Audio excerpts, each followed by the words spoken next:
Cricket is more mental game than a physical என்று சொல்வது உண்டு. அதை எல்லோரை விடவும் நன்கு உணர்ந்தவர் இவர்தான் எனலாம். இந்தியாவுக்கு கிடைத்திருக்கும் மிகச்சிறந்த டெஸ்ட் பவுலர் இவர் என்றால் மிக இல்லை. ஆனால் பேட்டிங்கிலும் நான் சளைத்தவன் அல்ல என சதமடித்து காட்டியிருக்கும் இவரை மாடர்ன் டே லெஜண்ட் என விராட் கோலியே புகழ்ந்திருக்கிறார்.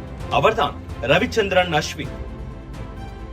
சென்னையில் 1986 பிறந்தவர்தான் ரவிச்சந்திரன் அஸ்வின். அவரின் தந்தை வேகப்பந்து வீச்சாளராக கிளப் அளவில் கிரிக்கெட் விளையாடியவர். அதனால் சிறுவயது முதலே கிரிக்கெட்டில் ஆர்வமாக இருந்தார் அஸ்வின். முதலில் ஃபாஸ்ட் பவுலர் மற்றும் பேட்ஸ்மேனாக தன்னுடைய கெரியரை தொடங்கினார் அஸ்வின். அண்டர் 14 போட்டியில் விளையாடிய போது காயம் ஏற்பட்டதால் அஸ்வினால் ஒரு வருடம் கிரிக்கெட் விளையாட முடியாமல் போனது. கிரிக்கெட்டுக்கு திரும்பியவர் இடுப்பில் காயத்தால் ஆஃப் ஸ்பின் வீச தொடங்கினார். அவர் முழுநேர பேட்ஸ்மேனாக ஆடிவிட்டு அவ்வப்போது ஆஃப் ஸ்பின் வீசி வந்தார். நெட்ஸில் தொடர்ந்து பந்து வீசி ஆஃப் ஸ்பின்னில் கை தேர்ந்து முழுநேர ஆஃப் ஸ்பின்னராக மாறினார் அஸ்வின். தொடர்ந்து நன்றாக விளையாடி தமிழ்நாடு அண்டர் 17 அணிக்கு தேர்வானார் அவர். இதைத் தொடர்ந்து 2006 20 வயதில் தமிழ்நாடு ரஞ்சி அணிக்கு தேர்வானார் அஸ்வின். ஹரியானாவுடனான தனது முதல் போட்டியிலேயே 6 விக்கெட்டுகளை எடுத்து அசத்தினார். தமிழ்நாடு அணிக்காக முதல் தர போட்டிகளிலும் லிஸ்ட் ஏ போட்டிகளிலும் தொடர்ந்து சிறப்பாக விளையாட 2009 ஐபிஎல்லில் சென்னை சூப்பர் கிங்ஸ் அணிக்காக தேர்வு செய்யப்பட்டார் அஸ்வின். 2009 2 போட்டிகள் மட்டுமே விளையாடியவர் அடுத்த ஆண்டு தொடர்ந்து வாய்ப்புகள் வழங்க 13 விக்கெட்டுகளை எடுத்து அசத்தினார். அதனால் அந்த ஆண்டே இந்திய அணிக்காக இலங்கையுடன் ஒருநாள் போட்டியில் விளையாடும் வாய்ப்பு அஸ்வினுக்கு கிடைத்தது. அந்த போட்டியில் 38 ரன்கள் அடித்ததோடு 2 விக்கெட்டுகளையும் வீழ்த்தினார். அனில் கும்ப்ளேவின் ஓய்வு, ஹர்பஜன் சிங்கின் மோசமான ஃபார்ம் போன்ற காரணத்தால் தொடர்ந்து சிறப்பாக விளையாடி இந்திய அணியில் ஸ்பின்னராக தன்னுடைய இடத்தை தக்க வைத்தார் அஸ்வின். ஆசிய கோப்பை, நியூசிலாந்து தொடர் என தொடர்ந்து நன்றாக பந்து வீச 2011 உலகக்கோப்பை அணிக்கு தேர்வு செய்யப்பட்டு 2 போட்டிகளில் விளையாடவும் வாய்ப்பு கிடைத்தது. இதைத் தொடர்ந்து வெஸ்ட் இண்டீஸ் உடனான டெஸ்ட் தொடரில் இந்திய டெஸ்ட் அணியில் தேர்வு செய்யப்பட்டார். முதல் டெஸ்ட் போட்டியிலேயே 9 விக்கெட் எடுக்க ஆட்ட நாயகன் விருதை வென்றார் அஸ்வின். அதில் 3வது போட்டியில் சதம் அடித்ததோடு 5 விக்கெட்டும் எடுத்து தன்னுடைய ஆல்ரவுண்டர் திறனை வெளிப்படுத்தினார். முதல் 16 டெஸ்ட் போட்டியில் 9 ஃபைஃபர்கள் எடுத்தார்.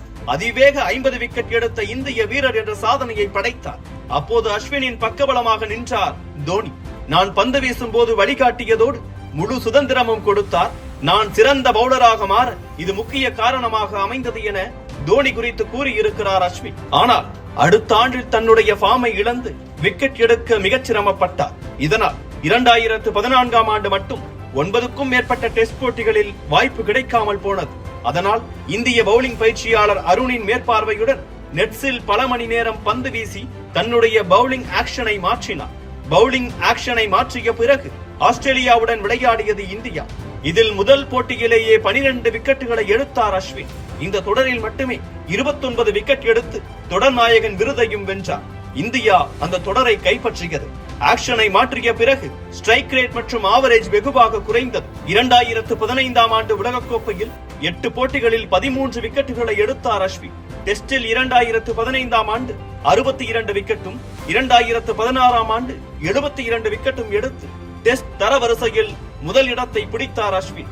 அஸ்வின் பெயர் இல்லாமல் இந்திய டெஸ்ட் அணியே இல்லை என்ற நிலை உருவானது. அதுவும் சப்கான்டினென்ட் பிட்ச்களில் நடக்கும் போட்டிகளின் போக்கையே மாற்றக்கூடிய வீரராக மாறியிருந்தார் அஸ்வின். கிரீஸை நன்றாக உபயோகித்து வீசுவது, பவுலிங் ஆங்கிள், பந்தின் வேகம் முதலியவற்றை மாற்றியமைத்து அணிக்கு நிச்சயம் விக்கெட்டை எடுத்து கொடுப்பார் அஸ்வின். செஸ்ஸில் பீஸ்களை நகர்த்தும் போது இருக்கும் அதே புத்தி கூர்மையுடன் தான் கிரிக்கெட் களத்திலும் விளையாடுவார் அஸ்வின். கேரம் பால், மேன்கட், பந்தை ஒரு நொடி நிறுத்தி வீசுவது, இன்னிங்ஸின் கடைசி பந்தில் நான் ஸ்ட்ரைக்கர் எண்டில் இருந்து ரன் ஓடும் போது பேட் இல்லாமல் ஓடுவது போன்ற சம்பவங்களை அடுக்கிக் கொண்டே போகலாம். ஐபிஎல்லில் நன்றாக விளையாடி முதலில் ஒயிட் பால் கிரிக்கெட்டுக்கு வந்திருந்தாலும் தலை சிறந்த ரெட் பால் பவுலராக உயர்ந்தார் அஸ்வின். அஸ்வின் என்னை விட மிகச்சிறந்த வீரர் என இந்தியாவின் தலை சிறந்த ஸ்பின்னரான கும்ப்ளேவே புகழ்ந்திருக்கிறார். பவுலிங் மட்டுமல்லாமல் பேட்டிங்கிலும் லோவர் மிடில் ஆர்டரில் சிறப்பாக விளையாடக்கூடியவர் தான் அஸ்வின். டெஸ்ட் போட்டிகளில் இதுவரை 6 சதங்களை அடித்திருக்கிறார். டெஸ்டில் அஸ்வினை விட அதிக விக்கெட்டுகளை எடுத்த பவுலர்கள் 8 பேரும் சேர்த்தே 2 சதம் தான் அடித்திருக்கின்றனர். ஆனால் அஸ்வின் மட்டுமே 6 சதங்கள் அடித்திருக்கிறார். 2016 பிறகு அஸ்வினின் பேட்டிங் ஃபார்ம் மெல்ல சரிய தொடங்கியது. அணிக்கு பந்து வீச்சில் மட்டுமே அவரின் பங்களிப்பு இருந்தது. இதோடு காயமும் இணைந்து கொள்ள இந்திய ஒருநாள் மற்றும் T20 அணியில் வாய்ப்புகள் கிடைக்கவில்லை. ஒரு ஓவர் வீசினாலே மூச்சு வாங்கி உடலெங்கும் வலித்தது. காயத்தினால் எவ்வளவு முயற்சி செய்தாலும் அதற்கான பலன் கிடைக்காததால் 2018 இருந்து 2020 வரை பலமுறை கிரிக்கெட்டில் ஓய்வு பெற நினைத்ததாக சொல்லி இருக்கிறார் அஸ்வின். ஆனால் அதிலிருந்து மெல்ல மெல்ல மீண்டு வந்தார். 2021ஆம் ஆண்டு ஆஸ்திரேலியாவில் நடந்த டெஸ்ட் தொடரின் 3வது போட்டியில் கடைசி இன்னிங்ஸில் பார்ட்னர்ஷிப் அமைத்து விக்கெட் விடாமல் அஸ்வின் மட்டும் 128 பந்துகளுக்கு 39 ரன்கள் அடிக்க இந்திய அணி தோல்வியை தவிர்த்தது. இந்த போட்டி டிரா ஆனதால் தான் அடுத்த போட்டியை வென்று தொடரையே கைப்பற்ற முடிந்தது. 2021 வேர்ல்ட் டெஸ்ட் சாம்பியன்ஷிப்பில் இந்தியா தோற்றிருந்தாலும் இந்தியாவுக்காக அதிக விக்கெட் எடுத்த வீரர் அஸ்வின் தான். இதன் பிறகு 2021 மற்றும் 2022 T20 உலகக் கோப்பையிலும் இந்திய அணிக்காக தேர்வு செய்யப்பட்டார் அஸ்வின். தொடர்ந்து நன்றாக விளையாடி வந்தவர் 2023ஆம் ஆண்டு வெஸ்ட் இண்டீஸ் மற்றும் ஆஸ்திரேலியாவுடன் நடந்த தொடரில் இந்திய அணிக்காக அதிக விக்கெட் எடுத்த வீரராக மாறினார். இந்த வெற்றிகளால் வேர்ல்ட் டெஸ்ட் சாம்பியன்ஷிப் இறுதிப் போட்டிக்கு தகுதி பெற்றது இந்தியா. ஆனால் அதில் அஸ்வின் தேர்வு செய்யப்படவில்லை. இதை சச்சின் உட்பட பல முன்னாள் வீரர்கள் விமர்சனம் செய்தனர். 2023 ஒருநாள் உலகக் கோப்பையில் ஆஸ்திரேலியாவுடன் சென்னையில் நடந்த முதல் போட்டியில் மட்டுமே அஸ்வினுக்கு விளையாட வாய்ப்பு கிடைத்தது. இதைத் தொடர்ந்து இங்கிலாந்துடன் நடந்த டெஸ்ட் தொடரில் தேர்வு செய்யப்பட்டார் அஸ்வின். 490 விக்கெட்டுடன் இங்கிலாந்து டெஸ்ட் தொடரின் முதல் 3 போட்டியிலேயே 10 விக்கெட் எடுத்து அனில் கும்ப்ளேக்கு அடுத்து 500 விக்கெட் எடுத்த இந்திய வீரராக மாறினார் அஸ்வின். கோடியில் ஒரு பவுலருக்கு 500 டெஸ்ட் விக்கெட் கிடைத்திருக்கிறது என புகழ்ந்தார் சச்சின். உலக டெஸ்ட் சாம்பியன்ஷிப்பை நோக்கி அனைத்து அணிகளும் போட்டி போட்டு நகர்ந்து கொண்டிருக்கின்றன. முதல் இடத்தில் இருந்தாலும் வங்கதேச அணியை வீழ்த்த வேண்டும் என சேப்பாக்கத்தில் களமிறங்கியது இந்தியா. ஆனால் ஆரம்பமே அதிர்ச்சி. 100 ரன்களுக்குள் 4 விக்கெட்டுகளை இழந்து தவித்தது இந்தியா. ஜெய்ஸ்வாலும் ரிஷப் பண்டும் சற்று நிலைத்து ஆடினாலும் 144 ரன்களுக்கு அடுத்து 2 விக்கெட்டுகள் விழுந்தன. இந்நிலையில்தான் ஜடேஜாவும் அஸ்வினும் களத்துக்கு வந்து இந்தியாவுக்கு புத்தம் புதிய நம்பிக்கையை கொடுக்க சேப்பாக்கத்தில் தனது 2வது டெஸ்ட் செஞ்சுரியை அடித்து இந்தியாவுக்கு வெற்றி பெறும் நம்பிக்கையை ஏற்படுத்தினார் Ashwin. Player of the series பட்டம் வென்றதோடு இந்திய அணி 2 டெஸ்ட் போட்டிகளையும் வெல்ல அஸ்வின் காரணமாக அமைந்தார். இதையடுத்து நடந்த நியூசிலாந்து அணிக்கு எதிரான டெஸ்ட் சீரீஸ் போட்டிகளிலும் ஆடினார் அஸ்வின். பின்னர்களுக்கு மிகப்பெரிய வாய்ப்பாக இந்த போட்டிகள் அமைந்தன. அஸ்வினுக்கும் ஓரளவுக்கு நல்ல போட்டியாக அமைந்தது. ஆனால் இந்திய பேட்ஸ்மேன்கள் சொதப்ப அனைத்து டெஸ்டிலும் தோற்று இந்தியா ஒயிட் வாஷ் ஆனது.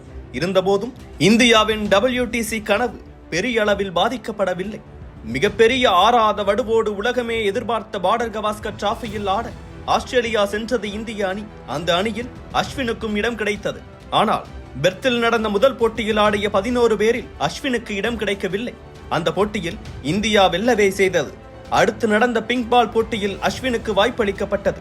ஆனால் அஸ்வினால் பெரிய மாற்றத்தை கொண்டு வர இயலவில்லை. இந்நிலையில்தான் காபாவில் 3வது போட்டி நடந்து கொண்டிருந்த இந்தியாவின் டிரெஸ்ஸிங் ரூம் நோக்கி வைக்கப்பட்டிருந்த கேமராவில் அஸ்வினை கட்டி அணைத்து விராட் கோலி பேசிக் கொண்டிருந்த வீடியோ வைரலாக தொடங்கியது. அஸ்வின் ஓய்வை அறிவிக்கப் போகிறார் என அனைவரும் பேசத் தொடங்கினர். ஏனெனில் விராட்டும் அஸ்வினும் பேசிக் கொண்டிருந்த அந்த மொமெண்ட் மிகவும் எமோஷனலாக படம் பிடிக்கப்பட்டிருந்தது. இதோ இந்தியாவின் test cricket legend, master mind என புகழப்பட்ட அஸ்வினின் கிரிக்கெட் சகாப்தம் முடிவுக்கு வந்திருக்கிறது. ஆனால் IPL போட்டிகளில் அஸ்வின் தொடர்ந்து ஆடவே போகிறார். அதுவும் ரசிகர் பட்டாளம் ஹெவியாக இருக்கும் CSKவுக்காக. இருந்தாலும் அஸ்வினின் இந்த முடிவு ரசிகர்களுக்கு சற்று அதிர்ச்சியாகத்தான் இருக்கிறது.